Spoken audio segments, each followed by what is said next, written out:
చేసుకుంటే 14 వచ్చిన క్రీస్తు యేసునందు దేవుని ఉన్నతమైన పిలుపునకు కలుగు బహుమానము పొందవలని గురి యొద్దకే పరిగెత్తుచున్నాను. కాబట్టి దేవుని పిలుపు బట్టి, దేవుని ఉన్నతమైన పిలుపు ద్వారా పౌలు గారు ఏ పొందుతున్నాయి ఉన్నారు? బహుమానాన్ని పొందుతున్నాయి ఉన్నారు. గమనించండి, దేవుడు ఆయనకి ఇచ్చే గొప్ప బహుమానం మీద ఆయన ఏం చేశారు? దృష్టి పెట్టారు. అందుచేత ఆ బహుమానం మీద దృష్టి పెట్టిన ఆయన ఏం చేశారు? గురి యొద్దకే చెప్పండి, ఆయన పరిగెత్తుతున్నారు. ఈ గురి యొద్దకు పరిగెత్తే క్రమములో ఆయన ఏం చేశారు అని మనం చూస్తే 7వ వచనం, అయినను ఏవేవి నాకు లాభకరములైనను వాటిని క్రీస్తు నిమిత్తం నష్టముగా ఎంచుకుంది. కాబట్టి ఆయన బహుమానం పొందాలంటే దేవుని పిల్లగా మనకు లాభకరముగా ఉన్న వాటిని ఆయన ఏం చేయాలి? నష్టముగా ఎంచుకోవాలి. చూడండి, ఒక బహుమానం పొందుకోవాలంటే ఒక విషయాన్ని లోకములో మనం గుర్తించాలి. ఏంటి అంటే, కొన్ని వదులుకున్నప్పుడు కొన్ని ఏం చేస్తాం? సంపాదించుకుంటాం. అంటే కొన్ని పరిస్థితులను, కొన్ని సౌఖ్యాలను విడిచిపెట్టినప్పుడు దేవుని పిల్లగా ఈ లోకములో కొన్ని అనుభవాలు, ఆధిక్యతలను ఎలా సంపాదించుకుంటామో పౌలు గారు కూడా ప్రభు నిమిత్తం ఏమేమి లాభకరములై ఉన్నవో వాటన్నిటిని ఏం చేశారు? ఆయన నష్టపరుచుకున్నారు. ఇది అధ్యాయం 10-11 వచనము. ఏ విధము చేతనైనను మృతులలోని నాకు పునరుద్ధానం కలుగునని ఆయన మరణ విషయములో సమానము గలవాడని ఆయనను ఆయన పునరుద్ధాన బలమును ఎరుగు నిమిత్తమును ఆయన శ్రమలలో పాలివాడనగుట ఎట్టిదో ఎరుగు నిమిత్తమును సమస్తమును నష్టపరుచుకుని వాటిని వెంటతో సమానముగా ఎంచుకుంటున్నాను అంటున్నారు. కాబట్టి ప్రభు యొక్క శ్రమలలో పాలివాడనగుట ఎట్టిదో తెలుసుకోవాలంటే ఆయన ఏం చేయాలి? సమస్తాన్ని నష్టపరుచుకోవాలి. చెప్పడం ఏం చేయాలంట? సమస్తమునైనా నష్టపరుచుకోవాలి. అందుచేత ఆయన నష్టపడటానికైనా ఇష్టపడ్డాడు. ఎందుకు అనంటే దేవుని బిడ్డలారా, ఆయన దృష్టి దేని మీద ఉంది? బహుమానం మీద ఉంది. అంటే దేవుడిచ్చే బహుమానం పొందుకోవాలనుకునేవారు లేదా ఆ బహుమానం అందుకోవటానికి శ్రమైనా ఏం చేయరు? వెనకాడరు. నష్టమైనా ఏం చేయరు? వెనక్కి తగ్గరు.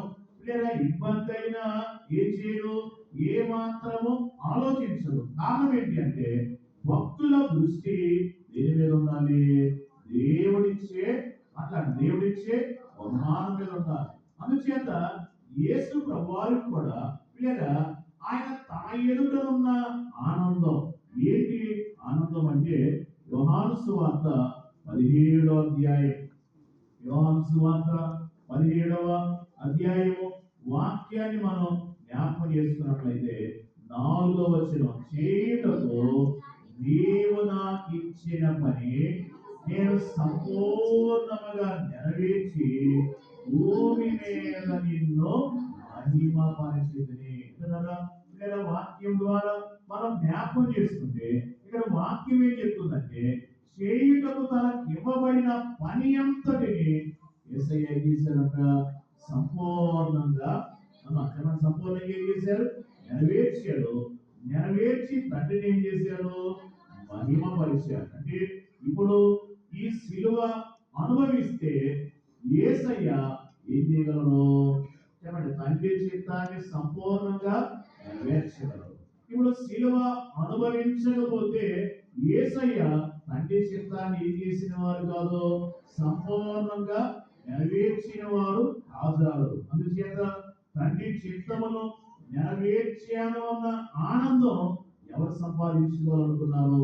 యేసు ప్రభు వారు సంపాదించుకోవాలనుకున్నారు. మనం కూడా లేదా మనకి ఎవరైనా మన ఇంటిలోని పెద్దలైన వారు ఒక పని చెప్పినప్పుడు లేదా ఒక పని అప్పగించినప్పుడు ఆ పని చేసే క్రమంలో ఇంకొంచెం సమయంలో పని పూర్తవుతుందనగా మనకు కలిగి ఉండే సంతోషం ఏంటి అంటే, నాకు ఇవ్వబడిన పని నేను ఏం చేశాను, సంపూర్ణంగా నెరవేర్చగలుగుతున్నా, నేను ఫుల్ఫిల్ చేసుకోగలుగుతున్నా, నేను ఈ పనిని సాధించగలుగుతున్నా అనే సంతోషంతో ఎంత కష్టమైనా చివరి పట్టు గట్టిగా పట్టైనా ఏం చేస్తున్నాను, ఆ పని పూర్తి చేసేవారమై ఉన్నాం. యేసయ్య కూడా కలిగిన సంతోషం ఇదే.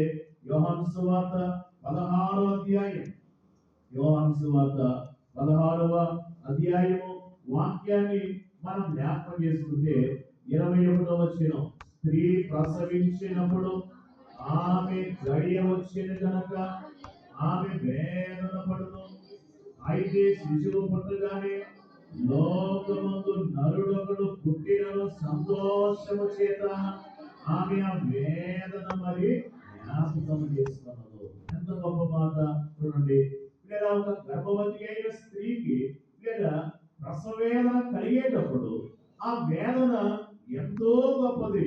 అయినా ఆ బిడ్డ పుట్టగానే ఆ వేదన తీస్తుంది, మర్చిపోతే లేదా ఆమె ఏం కలిగి ఉంటారంట, సంతోషం. ఏ సంతోషం?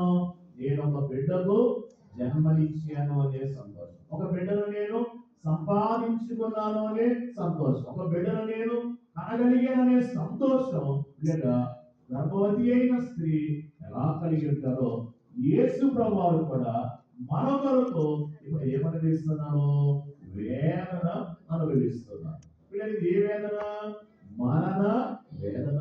స్త్రీకైతే ప్రసవ వేదన, కానీ ప్రభువుకైతే మరణ వేదన. అందుచేత తన ఎదుట ఉన్న సంతోషం ఏంటి అంటే, పాపులను రక్షించాను అనే సంతోషం. ఎవరు కలిగి ఉన్నారు? యేసు ప్రభువారు కలిగి ఉన్నారు. నశించిన దాన్ని వెదకి రక్షించడానికి మనిషి కుమారుడు ఈ లోకములకు వచ్చాను. లూకా సువార్త 19వ అధ్యాయం 10వ వచనం. కాబట్టి